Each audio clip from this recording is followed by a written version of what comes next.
Mbote bandeko balandia émission na bino bolingaka mingi lobato eba to elisusu na bandako na bino boyebi na kati émission na biso tozaka na bitida koyamba po na bino invité moko na plateau oyo tobetaka ne masolo politique na lingala lelo bandeko na yambi lisusu na kati émission na biso mwana mboka Jean-Jacques Mamba oyo azali lisusu vraiment ko présenter te na kati émission to yambi mo mingi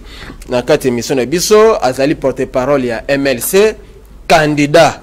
na Lukunga numéro 435 eza campagne te hein eza kaka ko rappeler pour élection vote non esalemite ko salema dimanche oyo mwana mboka mbote ndeko na sepeli mingi ndenge oyambi ondimi invitation na biso toko solola na mwana mboka nini boyebi ke na mboka na biso na lobaka mikolo nyonso actualité za ko lala te olalo la muki actualité bimi processus électoral nanga toujours et encore nanga kona inanga élection kozala te to yebite lokola to yambi politique na mission na biso ya ko yebisa biso po bandeko bele bazomito na question mo ndire kozala mo ndire élection kozala te ayebisa biso politique élection kozala te yami bale to kolobela likambo yo ya Senko baota ko sangana na bandeko ya Église de Christ au Congo en tout cas pour la première fois basangani pona ko boya report ya élection na Yumbi na Beni pe na Butembo to kozwa pe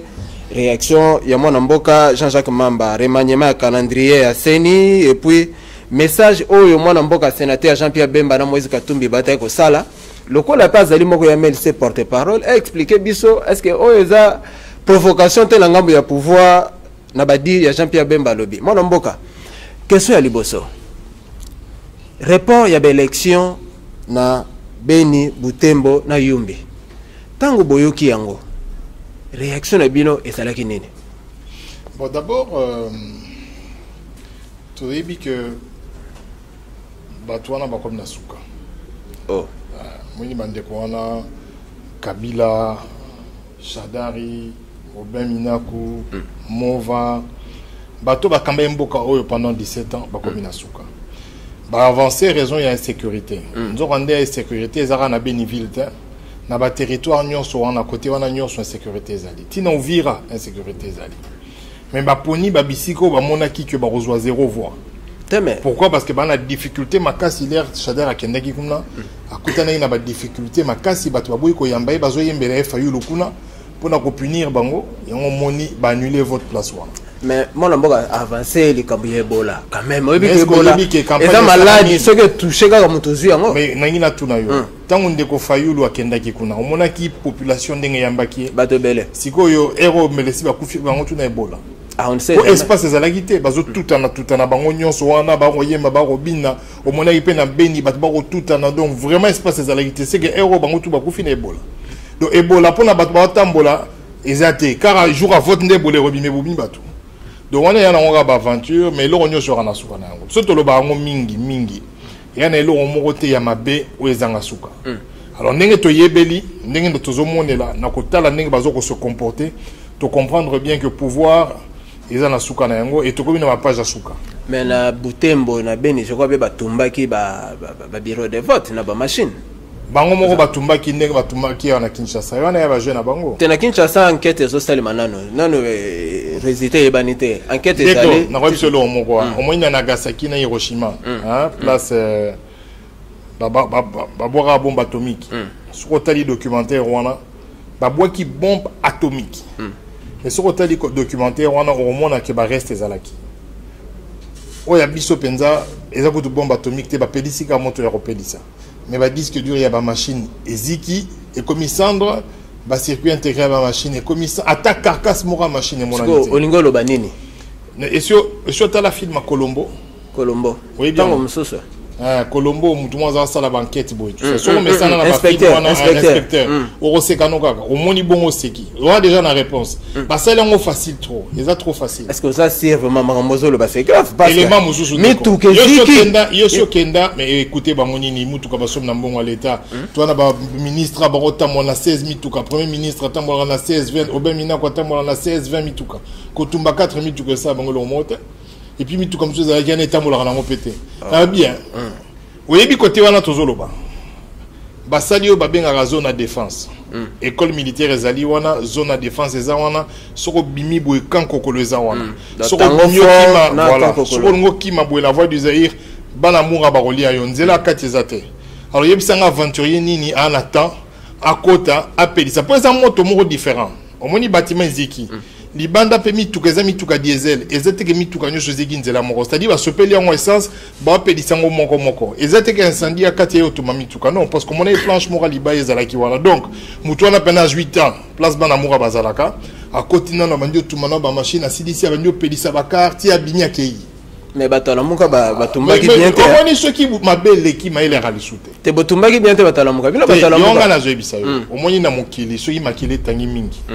buzo bekotaka au moins on a vraiment mutoye ba sou maile makama wasala zoeba lisute au moins makama wutu avant na suka ne makama lobaka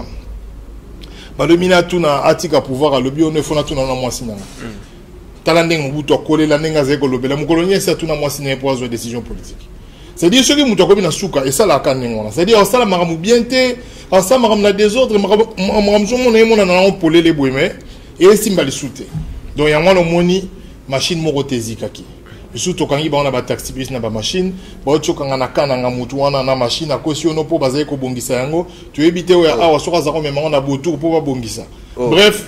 désordre escroquerie donc maratro naningi o expliquer biso question bat baza ko mituna répond na Beni Yumbi na Butembo au cas où président Bimi ndenge connaît na ngoto Bimi sa calendrier je crois bien le 18 il faut pas publier définitivement président de la République au cas où candidat Oyazoa quitté et qu'il va voir na Beni Yumbi na Butembo aleki président Oba installé et qu'on a voté les sous-présidents ba voter ka ba député donc ba exclure on a voté ça veut dire qu'il y a 1 200 000 personnes ba exclure donc on a ba rolaki 40 millions to ko ken élection 38 millions oh mais bango pe baza ba congolais baza na droit biso to boya ngote biso to na posa ba voter yango moni na muka to décréter ville morte to exiger voter ça là partout mais ce que ça l'a mis partout au lieu de 40 millions il n'y aura que 38 millions de congolais ba voter ndedi ka moyo sala mangwana bango ba voter président mais Beni pe batomboki parce que na landa ki reportage moko na ba chaîne ya Libanda baza mécontent donc baza mécontent massa sezo beta ndeko biso to ba to opposition biso to géraraté Moutou Gérard Amaramon a candidat yande komova ministre intérieur bazo gérer situation mabé balaka kibiso de kochi balapé akufa na ye te akufa te azali ah lelo akufa te azali ah namona kesu atozana chef de l'état na palais de la nation ba te kochaba au magistrat ya cour de cassation ah donc musala tke na yango na onyo so salama wa etaliete ya chef à gouvernement te na rappeler ka kaza vivant nga kansa akufa te azali sikoyo ndenge toza boye bango bazali ba responsable parce que bazan exécutif bango baza censé ndenge chi bala lobara na biso que à offrir ba congolais les meilleures élections et salamate na mboka oyo mais ngana on les pires élections dans le salamate même la cérémonie où tu élection groza c'est une élection désordre chaotique pour une seule raison parce que Kabila lingi ko kendete et comme il y a za candidaté alingi abebisa makambango to keneka na badialo pour umela mais biso to yebisi ndeko Kabila boye ata bakisi un jour ata bakisi un mois ata bakisi une année suka nango yali siko suka nango na po ezala moi bien il faut atika makambwana parce que plus azo poussa plus qu'on kanda matozoba kanda zoma or elo onyo jora na suka na yango et comme suka ezali tozo na besoin suka ngo ezala moi bien pour na ye mais ye olia sala musala ndenge longo bani passation de pouvoir et salama pacifique entre ye ndeko Kabila na ndeko Fayulu te ya linya no megaka noko na Shadari et bangam tout bazo sala et zo keneka na sens noko abima mwana mboka Jean-Jacques Mamba bat bazo mituna na bandako élection kozala to kozala te po ba congolais belé en tout cas bazo ebelo côté ba bruit ba rumeur o élection kozala te misusu élection kozala biso ba église de réveil nzamba zola ki samakile ko tangana mboka to hebite élection kozala to kozala te nzambe kana nanga nde bayebi biso tozozela les 30 ceux qui ba yebisa surtout que ne ko voter to ko voter ceux qui ba luki sous mécanisme misusu ou bien ba luki sous système c'est dans 3 jours donc to kanga monter ma total la celui dimanche élection za to kaki ke bazo yamba ba candidat président de la République na fleuve Congo hotel kuna moi bruit ebimite mo colonie ba yamba bango nenge to yokaki ako yamba bango combien de fois tout ça besoin de l'élection bato sadek ne ba ke bato sadek bazo ya ba candidat président de omoni Kabila d'abord akumbi biso mabe wana peka Kabila 29 ans wana peka Kabila ibisayo peut-être faute n'avait pas kolaka na Congo te soka zalaka na biso l'air Mobutu azalaka soka kolaka na ndinga Zaïre mbele mboko ezaboete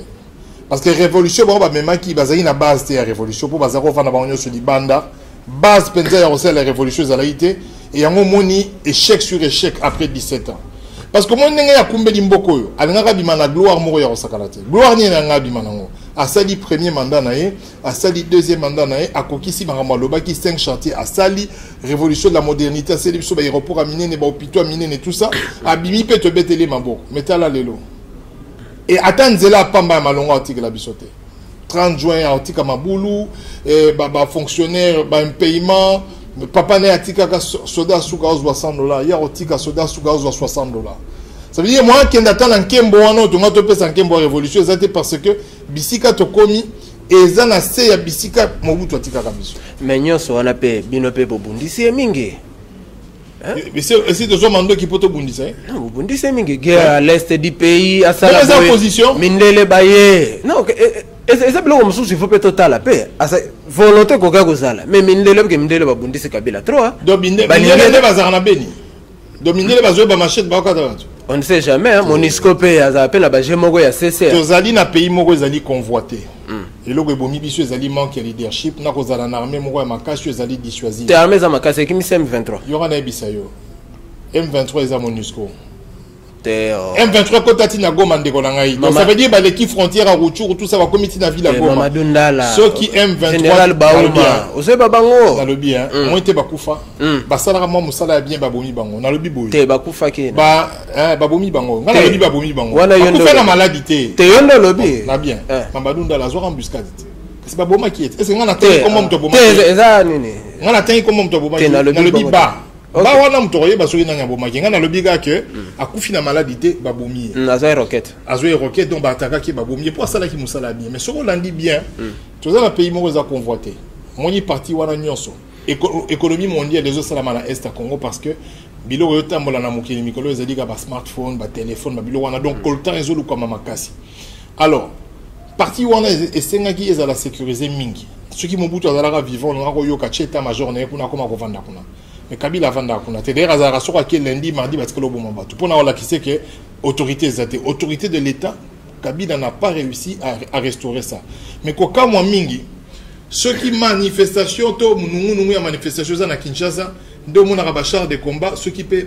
buna ona nani na batu balati ba masasi boye po ba boma banani tozo comprendre te na beni kuna batu na ba luka bango ba mona na rati place toza na besoin na bango te ande na lobaka chaque jour to na besoin ma ya moto na gaz yango to mesa nango kinoa moi gaz ma ya moto akimi ekoti côté kuna il faut bazo bato na balata ba masasi na ba kende kuna ba bundisa bato ADF ba bimisa ba libanda Kabila to PC 17 ans jamais sala yango ti le lozo kende élection ça me coûte pour l'insécurité mais donc c'est échec total mais oui que bino batala muka bazo funda bino parce que bino complicité na mindele bozo préparer bloga mabiao à la fin de l'année wa on le bi complicité na mindele ba o ba yi mboka mboko ba ke ko chore pa mindele za la muka ah on est qui Panama Papers o quitte Kabila le la keba ba longola ba sanction o bi ba sanctionner nini ya liboso ba pimeli ba visa ya mi balé ba mbongo na bango na ba compte na banda kuna ba nyoso ba kanyango biso ndete ko na to komanda kuna par contre on a biso ba to memagi yango te mais Shadari ba sanctionner est-ce que Shadari atonganda ko kuna azana mbongo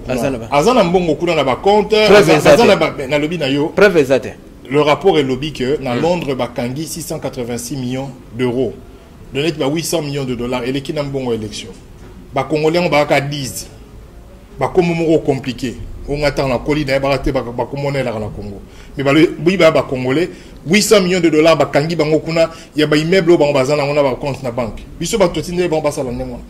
de complicité mundele za na ngo bisoté pour ce hôtel malamu Kabila tongane mboka ote mais azana ba bien bene na libanda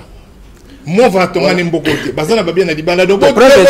c'est la mindele makambo te preuve exacte wana yondo lobi yango biso to yebi yango te ce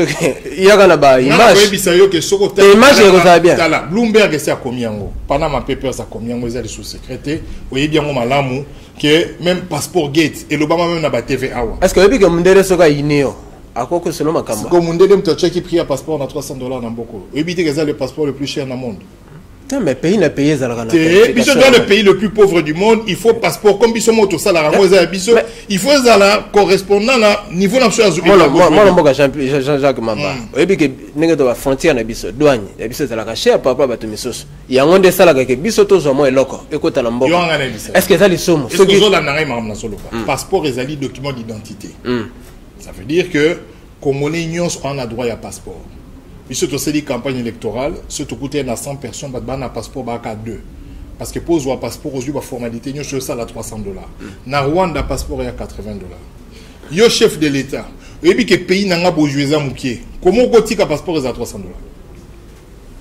On tika on n'est pas yebi que Israël y a Congolais à moukier, mais bazan a droit à passeport, il faut na qui s'appelle passeport en Israël na bango. Mais puis surtout ça na passeport et les qui n'a pas belge. C'est-à-dire en Afrique moi un pays moroté un passeport à $300. Tu peux expliquer un problème? Et là, comme Makasi, RDC. Ah, voilà. Tu as vu là, comme Makasi, RDC. Bande qu'on a rappelé que Nayambi, pour Nabino Mboka Jean-Jacques Mamba, où il y a Zali porte-parole MLC, a zappé candidat député national. Na Lukunga, numéro salaki campagne, zaki 435, hein? Il y a ça, on croit que tu as la campagne, hein? Mais il est quand même il a le qui est électeur là. Donc, on a 435, 435.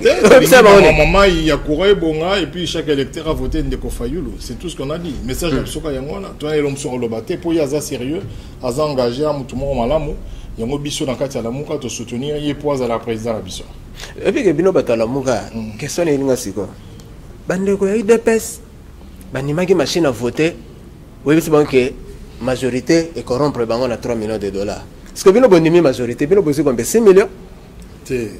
biso to bito kota na minute yo biso to che trêve ça veut dire que maman UDPS ya ko swana o polémique bobongoli motema to lobi boy na minute yo mboke ya na danger de mort na ko na minute na ngi o commenter makamona te parce que ils ont reçu une polémique inutile parce que na cache dans la mouka tozanga mbomoko mboka na biso ndezo kende alors le gars les alliés n'engwana ti aussi sa campagne pour éviter pour se tirer de l'un sur l'autre parce que toi on a besoin moins unité on m'a dit démarche à 5 ans pour Ndeko Fayulu Ndeko Tshisekedi ba solo là ennemis à la tête to sanga nata na mambo Italie contrôle du processus c'est-à-dire na mambo Italie ba témoin tous à l'ensemble mais na moni senko aza katikati te hein aza na parti pris. Hein? Parce que comment Koki Goluka Martin Fayulu la fachi ba sangana pourquoi pas sangani à Luke Peshadari Ndeko Sha te 5 ans à la partie pris te 5 ans à côté à peuple au moins non société civile non même le PPRD ba ça peut nanga peuple ba on na peuple te PPRD c'est une dynastie PPRD Zali c'est tout un système ya batumoro où bazo vivre pour na bango moko te FCC sangisi bato yora na bisa yo Ndeko nanga na ko expliquer le moko il faut ba congolais ba yo kango Kabila alinga mboko te te wana yo ala kisi kalinga kayango te wana yo ndo c'est qu'on a une expliquer le mususu soko tali bomengo Congo ezana batu moko bazana bomengo wana o bazo bundelango bandimi même batangisa makila batu bakufa po bomengo wana etika mais bomengo tellement que c'est belé bakoke ko sala musala malamu pona batu nyonso l'opposition ya 5 ans ezali clair ezana mboka moko te bakote la basango na église bazo betaye bazo zwa gaz lacrymogène bazo un pouvoir sérieux batu baza ko sambela nzambe akokota na église te akene boire gaz lacrymogène et puis yolo lobi ke c'est quoi landa batu ndengona un pouvoir sérieux bako beta sango te on a kati ya mboka ba école ya basango et l'équipe école à l'état na ebele mais dauphin catholique dans le binayo to monyango kaka awa automoni ba désacraliser église bazo beta sango ba olongole sultan likolo ya ma constitution mais église donc bato ndengona okolo bananga ite ke bazana peuple zo senga 5 ans na bango parce que bato wana baza contre peuple mais c'est quoi le village société civile c'est quoi le barani à l'obrato respecter constitution Kabila respecter yango yo ningisko 5 ans na muto respecter ba texte te donc c'est quoi le but c'est accord à Saint-Sylvestre 5 ans à s'impliquer accord à Saint-Sylvestre est-ce que Kabila respecte pourquoi le Lolingui c'est quoi l'andachada pourquoi respecter raté ni constitution, ni texte, ni population. Nabi kapanga la zara na munduki. Rosi bukendi la zara na munduki. Babo medi bangwapi. L'église. Donc il y a le maintenant que 5 pays au lieu de la société civile, mais 5 ans en ngamba peuple. Tant que bato biso toche na ebonga po bakamba biso. Ba kamba biso na munduki po ba boma biso po to lobate na makambo to kana kitoka na nini. Élection après 5 ans après mandat sili. Et là to marché qui ezaka pona on faut to kufa pona bongo. Non. Voilà. On est ça le moins trouble hein. Te salinga trouble te. Okay. Na nazo tala kaka bande kondo bazolanda bako juger dai maloba ya 435 na kunga mona mboka Jean-Jacques Mamba eza campagne te vote non esalemite eza numéro na ye bande ko bokende ko voter dimanche oyo soki élection kozala nzamba sunga ndeko za kolanda biso numéro ezali wana yo peso ko ningi to yamba yo benga biso na numéro to ko yamba yo emiso nzamba talaka na ba ange na ye yango yo loba to yeba yo soko talaka mission satana talaka na ba demo vous avez maman na blocage champion Bemba auti ko sala message na Moïse Katumbi message wana za kimia te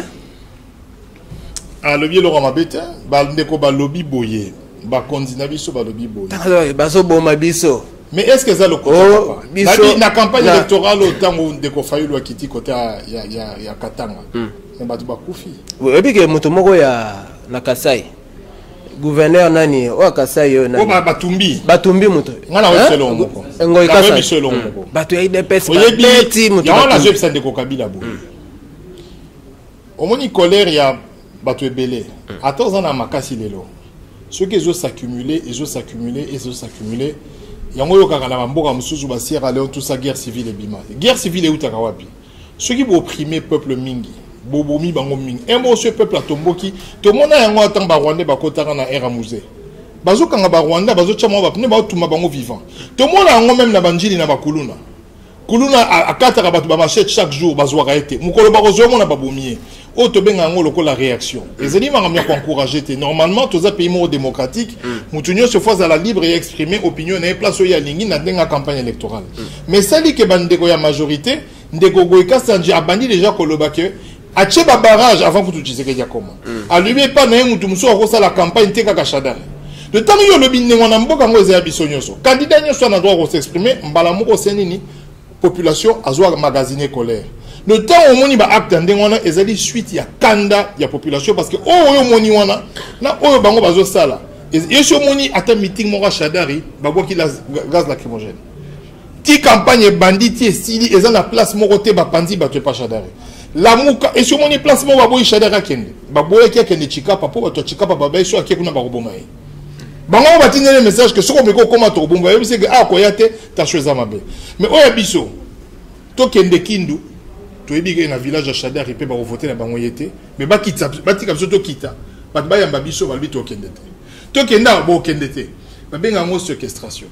alors ici quand on a okoza na nguya mais nguya ngo pe ya raka na suka na ngo mon frère ezana mutu moko te na Afrique noire aleki Kadhafi mutu moko te aleki Saddam Hussein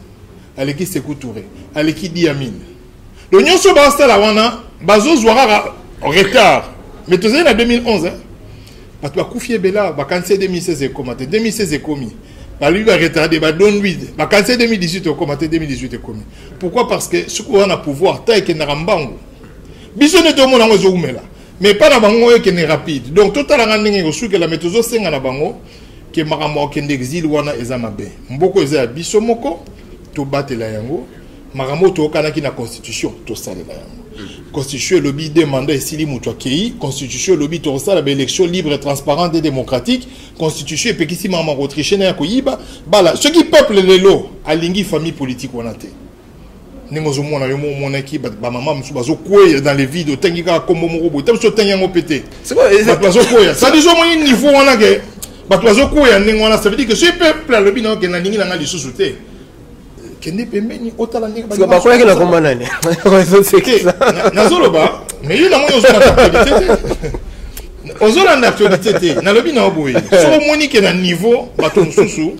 donc moni lobi ne le moko boye a comprendre na mabe moni a boye tu ka cha te wana yo mtotenga la bloko en général au moni muta koyi ça veut dire que niveau ya kanda ya population eza ya mabe ata baza na mindu kité okoboma bango oboma moko obomi mibale misatu chargeur pe kosi la yo obomi pena bo chargeur ke sili ba yo ki otie kraka ale ba yeli yo babandi koboma yo or bato wana bazoboma wana baza pe na basi na bana na ndako ebele pe basalaka yango baka na esengo te parce que ayebi te mwasi na bana bako osala bango nini yango tozoloba boye mboka kitoko oyo nzambe apesi biso makoki oyo toza nango ebele na kati ya mboka mutu nyonso okoki kovivre bien na paix pe na bozwi c'est-à-dire professeur aokende mpe nazotangisa bana na esengo nyonso na suka sanza aza ta na $500 policier asuka aza ta na 300 professeur ya université aza ta na 3000 na ye mboko eza capable futa bato nyonso nene mais eloko ezosimba te na mboko ya nini bato mosusu elingi bazwaka bamillion ale baécrase kaka bamisusu wana bazwaka eloko te ezalaka kaka ndenge wana bango batemona mituka minene bato mosusu bazalaka na makolo bamataka babisi batransport na bango epola wana babisi na bango ezanga ntina wana bango balingi ezalaka ndenge wana nde mabe ezomema na mboko oyo voilà mabe ezomema na mboko oyo bandeko nazosenga tosambela mingi mpo na mboka na biso mpo image eza liboso eza malamu mingi te tosambela élection ekozala to ekozala te bon au cas où élection eza dimanche okoyebisa baélecteur na onini avant tozwa point ya suka po toshite bon au moins eza campagne te nakopesa message na baélecteur te bandeko bakokende kovote nalobi boye na ngambu na biso la muka to pe na ngambu ya cash to na ngambu ya FCC te wana te lobaka monsieur kata natala bebe singa motema nalobi boye na nyonso mibale wana to tambola nzela moko ata to kaboni na suka na kamo etali stratégie mais biso nyonso eloko tobundela eza eloko moko ezali justice sociale ekota changement ekota l'état ezala mieux géré mutu nyonso azala l'aise na mboka na ye parce que ndenge yo yebi babenga na ba congolais partout passeport congolais et ekota na ambassade ça ba 1 mois et demi d'ailleurs ba congolais ba komo luka ba kende ba Ukraine ba Kazakhstan donc mboka nyonso ezalaka libanda soko bisi congolais ke moyen obimezali congolais c'est nini abimi passeport na biso na valeur te to sur na valeur te et le rotobundela yango wana mais bandeko il faut ba yeba boui atelier madesu na yo ozwi polo na yo ozwi soke lo nini tango yo ozozwa ozo finalement soi-disant machine wana numéro yoko beta wana elingi olakisa ke opesi numéro wana responsabilité ya kokamba vie na yo pendant 5 ans ça veut dire so obeti 4 ndeko fayulu obeti 435 ndeko mamba opesi biso mokumba ya kokumba mboka to pe bomoi na yo na mbula mitano soko sali choix mabe après baluki obandi kolela pasi mais pasi ne sesila ki mukolozwaka polo na pasi no pesila ki mukolomelaka ko kapo zanga na nzala jour wana ozio sali ki ezau oteki droit de naissance na yo pona omelaka koka koya kolela te po wana to kenda wati 2023 pasi aussi to moni banda 2000 soki 1 Kabila Kota to komi na 2007 makasi na oka so za muto o mesana na pasi ngo continuer nango makasi na oka mena ba o balingi changement basa la choix malamu basa la choix malamu lobato yeba émission za représenter na papa ki kolo lopango toza na kati ya lopango émission nzamba talaka na ba ange na ye yo soko talaka oleka na émission satana tali oza mama na blocage mona boka Jean-Jacques Mamba ngongeza ko pusana question ya suka peut-être moi avant dernière question mwana mboka nanga mutu na ye ya bureau rapporteur adjoint tolandaki na TV5 batune likamba machine à voter tricherer kozala te ya lobi non ndenge za boye mais biloko batie na kata machine mais ça peut tinda moko baye ko benga ye o te koloba bongo te ayeko a changer maloba nanga lobi na ngwa ye makambo wana tokozwa nde papier makamba nini te bon tango yo lani mo ba scénario wana ngai na otiko émission wana kati ya émission yo ke mabe soki c'est koti soki mabe leki mingi bato bazala suna mayele te ti azo sala na TV5 mutu wana ya koti abimi a changer malo songi ayebi kutu te ka changer malo parce que buzo be c'est koti mabe c'est koti asa professeur universitaire ala professeur université mais tala soki mabe za mingi est-ce que elakisi te ke na kati ya bureau ensemble ya mission ya bureau eza ko commissaire Chadari président point barre te nga question ngeza boy na komona nanga rapporteur adjoint na ye apparemment c'est comme si makambo nanga kanisa kana motema na ye eza oyo te bandeko mususu bazo kanisa ndenge moko mais problème eza wana ye ba parce que ye ayebi na ye kutu te ke azwaki coaching te fallait ba coacher ye ndenge kolobela tango ba remarquer ka lobi mabe ba bakati et puis il a changé maloba mais ngana zo bisalo lo moko mission ya batu wana ezali mission ya kokomisa Shadari président batali na ndenge normal batali réponse ya terrain eza impossible ba moni makelele obiso to seli pona ma machine et comme difficile nde ba komo calculer bon awa to moni la mukaza makasi a kachaza makasi a tolongo na no ba voix a ba voter est-ce que ça fruit à l'avante ndenge bazolo bake boza ko préparer contestation bobi na bino ke boko pola na bino mais déjà bozo préparer batu que bandi mala ba ngina le melo mo place wana oyebi élection za la ranini élection za na moment où mutokoya a sali évaluation ya vie na ye personnel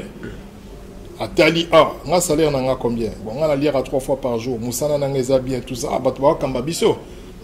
malamu en tout cas to vivre bien il faut te faire savoir lisusu confiance élection de yango wana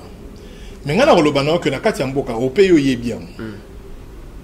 95% ya taux de chômage structurel ngi ko la kisaka so kuté na batu kama kaka 5 ne bazala misala yon dimi 95 personnes wana basala raté na ninga normal akoya ko voter pour mutu moko boye o ya nyokolié o ya pesa kai musala ta sala ke lokote na mboka ko voter non ce qu'on a dit histoire à machine à voter et bandaka na Jeune Afrique et bandaka na hôtel du fleuve tant au mova bazo discuter na obeminako habiter de toutes les façons ata ezambilinga milinga lokwa tozu machine na biso to ko gagner preuve ezalante preuve ezali sonore et d'ailleurs pendant l'action que c'est solo ce que ezalaka lokuta ke zaka mingongo na bangote benga ba attaquer Jeune Afrique en diffamation pe benga ba zo ba millions de dollars et ce yo ka attaque wana et salamate parce que ça réunion à solo donc tant mutu avandi a lobi ko banga te lokwa tozu machine to ko gagner yebisangai depuis quel est le lien entre la machine na victoire électorale lien wana na lopoto babenga ngo tricherie na lingala babenga ngo moyibi ça veut dire que machine wana ko aider bango bayiba po bayebi que face à face na peuple est difficile ngana ko yebisa onde ko mova bande ko belé na kuté na bango tozala bango na lukunga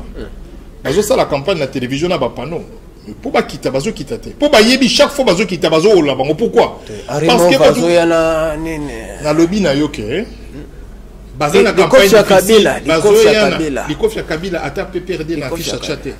ata FCC na fiche chate ata longia Shadari ya pamba tiangote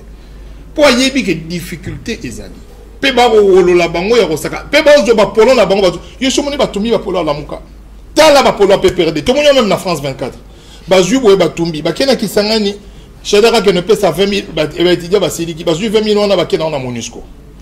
Kimbuta zwa boya ke ne repesa ba soso bazon sele ba soso ba étudiant mala mia mais bazon si ba soso donc pour yeba niveau ya colère aux na kati ya mboka oyo donc na niveau ya colère wana eza pratiquement impossible na voie normale ba ke ne zomblora Shadari o azali auteur ya marambo fausse commune yem tazalaka mokonzi na lolaka wana na 2015 yem tazali mokonzi na marambo kamu ina sapo te fausse commune na ba indigent hein André Kembuta ba indigent bato bazalana ba yebanité tala ba famille bato mususu bazali awa ba Rolanda koloba bongo lisute eli ba congolais ba yebanaki bazui bango ba bomi bango ba boni ke beleka ke belé misusu ba boke ba na mai te mission c'est te na Barcelone mutu moko azali basketteur petit na mon propre na kalamu basketteur ba yeko zoé na ndako ba bomi te enquête ça les manga mona na ebie na mais ngana bi trop betane basket bandité azakulu na te te za ba criminel ba criminel ba bomaki bango ba jeune belé la même bourgmestre ya kalamu na lebi ezali bengaki ayaki kotala mona ki je connais l'histoire ça va tuer l'état ba yaki na ba Kaboul nega ba sala ka ba zo ba jeune mais azabe politicien tesco ba bomele na lebi na yo que yaka ba criminel encadrer l'ordre pour le recha ordre na kati ya ville et sengaka ko bomate Koboma, c'est la solution la plus lâche et la plus facile. Mais peut ça rappelle résultat moroté parce que Boma na Kinshasa doit 13 millions. Boma 13 millions de personnes. Donc voilà les comme ngana émission na eloko. Voilà to komi kokende na suka ya émission na biso soke zalaki campagne zalaki ande na ngana lobaki numéro na yo salaki ngo zaki 435 mais le la campagne zate moyena lobaki zaki 435 te mais le basuka. Bon, na sepeli ningo ya minga c'est vrai que tukutana kala. biso nyonso toningi mboka oyo mboka eza ya Kabila te eza ya Mamba te eza ya yo te eza ya Bemba te eza mboka ba Congolais. Ça veut dire nous sommes tous copropriétaires de la République démocratique du Congo et loko kabola biso ezaka mibeko et je senga mutu a respecté mibeko et je senga na bato oyo bazo kamba auto pesi bango confiance po bakamba biso malamu po tokena maponami ya malamu de Kofayalu asimba mboka oyo comme ça Kabila passe à revendre à comprendre ce que c'est le changement. Et puis on a chef de l'état mingi na bien mais nga za besoin net. Alors bien comme fermier à Tekangombe na nga pengombe mingi. Le soit comme chef de l'état abandi teka bangombe nga na client na na banoyo somo bangombe pana c'est pas le problème. Toi on a besoin tous à l'appel ancien chef de l'état. Na za na besoin va na TV pénal bi Congo ngweso bonga. Pour c'est une lote. Oh, il a déposé ma pierre. Voilà, tu es bien déposé ma banga mingi. Pour nous reconstruire, mais on a reconstruire. Nous sommes des étrangers, donc. Tout est na triomphal, donc il y a des chinois. Tous on a route matin diwana, il y a des japonais. Il y a des Union européenne, il y a des l'ONU à Sali. Et l'autre? T'es moutata saliné, ça n'a mandat. T'es mission c'est to comme nasuka ngapena lobi on na posa loba OK na cinquantenaire eza na ngwa ba indien yo so lia masango wa bukanga lutu te na mona bateka ngona ba mais yo lia ngote bon non na zwa yo moni mi wana ko te na zida ke sama te bati on li soute po bakangi bukanga lonzo basa te na mona ndre comme on échanger na lobi bastwana basali procès mbongo ya bango ba machine ya bango eta kongo la pesa de lorote bato ba nous ba travailler mabele pour masango bimate. Bon, comme na suka émission na biso lo bato e ba na le zo rappeler na yambaki bongo mona mboka Jean-Jacques Mamba azali porte-parole ya MLC azali pe candidat hein moina lo ba numéro na 435 ezate na lukunga po toza na tango campagne te vote eza dimanche bandeko oboza ko landa biso boye ba ke dimanche oyo élection ezali vote ezali merci na bandeko oyo basunginga ya CCTV na technique Christian Tondo azalaki wana na cadre ya réalisation ya émission na biso tokutani mardi na 17h30 pour la rediffusion émission et à la prochaine.